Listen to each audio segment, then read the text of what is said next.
Hey guys, Emmanuel here, your certified emotion code, body code practitioner. I want to talk to you guys about 5 things on how to basically help you with your grieving. So if you're grieving someone who passed away, or if you're someone relationship issue, this is the video you want to watch. And what's really important is it's simple. You can use the body code app, or you can hire a body code practitioner to help you along with this. If you don't know what the emotion code body code is, you're missing out. It's really an amazing modality that allows you to release emotional baggage from your body, long distance or in person, using intentions and magnets and muscle testing. And so it's very, very powerful. And so if you're a practitioner, you probably have helped out other clients, but these are the 5 tips I want to give you. And let me just kind of go through it real quick. So number 1, doing an attunement session, which I'll tell you what that means later on. Number 1 is attunement session. Number 2, energies in the preparation of someone passing away. Number 3, grieving types, like the 3 types of grieving.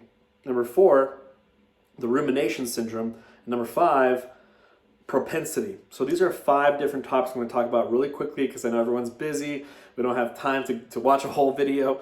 So number 1 is this, this is a very sensitive subject for a lot of you, because a lot of you have maybe a family member that was very close to you that passed away. So I feel sorry that happened for you, and I know it's very, very hard, and I had to deal with it myself. With my mother passing away. Also just recently my grandma passed away in Peru, and she was 100 years old, and so this is not easy for me either, but I know there's a better way. There's a better way to heal. There's a certain time to grieve. You know, that one 50 song or 60 song, there's a reason for everything, right? But in every season, there's a certain season to do something. But number 1 is let's talk about how this can affect you in your life. Certain emotional energies that are produced from your organs or glands can affect your body. Like, you can actually get physically sick due to the fact that there's trapped emotions in your body. So every organ and gland produces these emotional energies. But here's what's interesting too, it can also affect your success. It can also affect your relationship. It can also affect many areas. It bleeds over. So that's why most people, after someone's passing away, sometimes you see people crash and burn after someone passes away, and we're doing sort of variations of it. The question is, how can we avoid it all together? Because there is a time to grieve. There is a time to kind of allow yourself to grieve. That's actually healthy. To block the grieving is not healthy.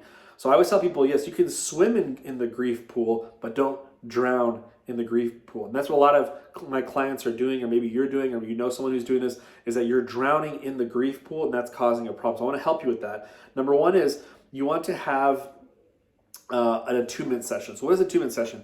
Basically, your body, if you muscle test someone, you can ask someone, how much peace do you have with this? I have complete peace about this. And your body's like, nope, no, it doesn't. If it's weak, it's no. If it's strong, it means I do have 100% peace with it. So for example, if I were to muscle test someone, say, how much peace do you have with your mother who passed away, or with your brother who passed away?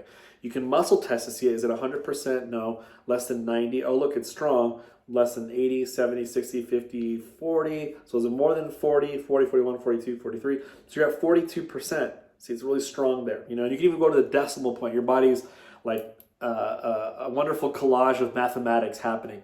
So your body knows 42.937%, that's how much peace I have with it. What does it really mean? It means that there's baggage, emotional energy stuck in your body that you produced, and it didn't process properly, and it got stuck in there, and it doesn't allow you to move on. You're kind of a time machine that always goes back and reverts to the old time, or the trauma that you experienced. And so what you want to do is you want to say, how much peace do you have? This is me muscle testing, by the way. So if I do this long distance, I can do that.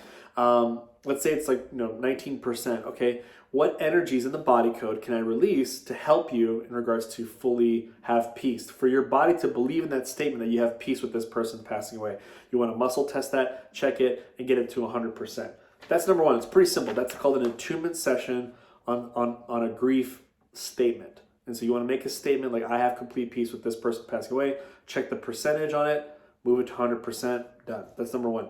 Number 2, here's what's also interesting too, is the duration. What I mean by duration is the time that the person was sick too. So you think that you will get most of the energies of the I feel peace with someone passing away, but during the duration of them being sick, you'll be surprised that there are times like, oh, I wish I could have hung out with him. Oh, I can't. Okay, I feel sad. I feel abandoned. Boom. That's actually an energy you produce due to the fact that you feel abandoned from your friend who's sick and you can't see him.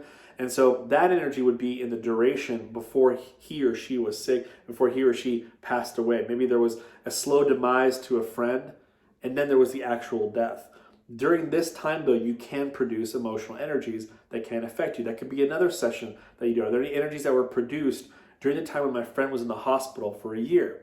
And there's probably energies for even me. I haven't even done that session yet with my mother. I did it about the death, but have I done it on the duration? I haven't. So that's something I look forward to doing. So, but I have done it with other clients, and I plan on doing it on myself, right? Number 3, there are 3 types of grieving, by the way. And this is just my theory here. You can take whatever you want.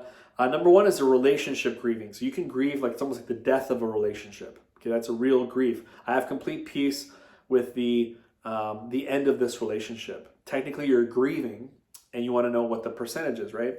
Number 2 is the death of someone. So the death of someone or the death of a relationship. There's 2 of them. The third one is the death of yourself. Now, you might be like, what are you talking about? Well, I remember I just recently saw a judge. I don't know if you guys have seen that video. It's pretty sad. This judge recognizes a classmate that they knew, I think back in elementary school or middle school. He's like, aren't you this person? I never knew you'd be here, blah, blah, blah. That, I don't know if about you, but that pulled my heartstrings. It really hurt. And the guy was grieving over probably what I believe is his younger self. Like, how did this younger self turn into this? Like, this is the death. He's in jail now, incarcerated. It's like the death of him. And he's grieving over like the time that he was young and that he wish he could have been that little young potential. It's dead. The young potential is completely gone because now he's made some poor decisions. You can grieve over, oh, I wish it was this way, and so basically it's the death of that younger version of him. That's another. So it's a grief of self. So some of us, when you're going through the awakened trial and you're realizing that you're an energetic being and you're changing, you could grieve over all the times that you've been hard on yourself. You could grieve about all the times that you have blamed yourself in certain situations instead of the environment that you produced because of the energies that were inside your body. So again, you could grieve over your past life, if you will. Those are the 3 types, I think. Relationship, someone actually passed away, and the grieving of your old self. The 4th thing is ruminating trauma, okay? And ruminating trauma is almost like if later on, after the person passes away, when you think about a person, you know that you can actually experience those tears. You probably have done that before.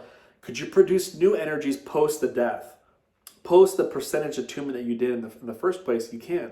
So I would say, are there any energies that have I created on ruminating post someone passing away? And you can release those energies. That's another way. And the last one is this, what is your propensity to create trauma or to create grieving imbalances with this person? So everyone has a propensity to do something. We all have propensities in life, right? These habits. Your body has almost some habits, like propensity to mourn or propensity to create trapped emotions. You do a propensity to create energies of grieving about this person. You might create them, like you're something that's like this inclination to do it. Whatever the percentage is, let's say it's 38%, move it down to 0. So you have 0 propensity to create new energies about the grieving of someone. So hopefully this helped you out. I wanted to make a quick 10-minute video. It's 8 minutes and 44 seconds. I'm proud of myself. So those are the 5 things I would recommend. Number 1 is doing an attunement session. I have complete peace with blank who passed away. Number 2 is what are the energies that were created during the sick moments or the pending death that was coming in. Those are, trust me, you've created certain energies in there. You can do a whole body code session on all the energies during that time. Number 3, figure out whether it's a relationship trauma, death, or an actual physical death, or maybe it's death of yourself, your old self. As you awaken, trust me, you may grieve about all the suffering that you dealt with. Or if you had a very abusive childhood, you grieve the situation with the death of you as a child because of all the trauma you received from your parents. So that's sort of a self-death there.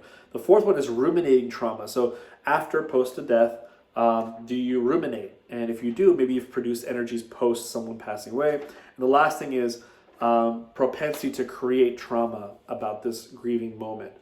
Check your percentage on that, whatever it is. Watch this. You want to go to 0%. So you want to go not up to 100, you want to go to 0 propensity, and that will also help you out. So hopefully you enjoyed this. And I had a client who lost his swing in golf. I worked on him. I did a lot of sessions on grieving. He became one of the best players in college. And he went from like, couldn't hit anything and had stomach issues and anxiety.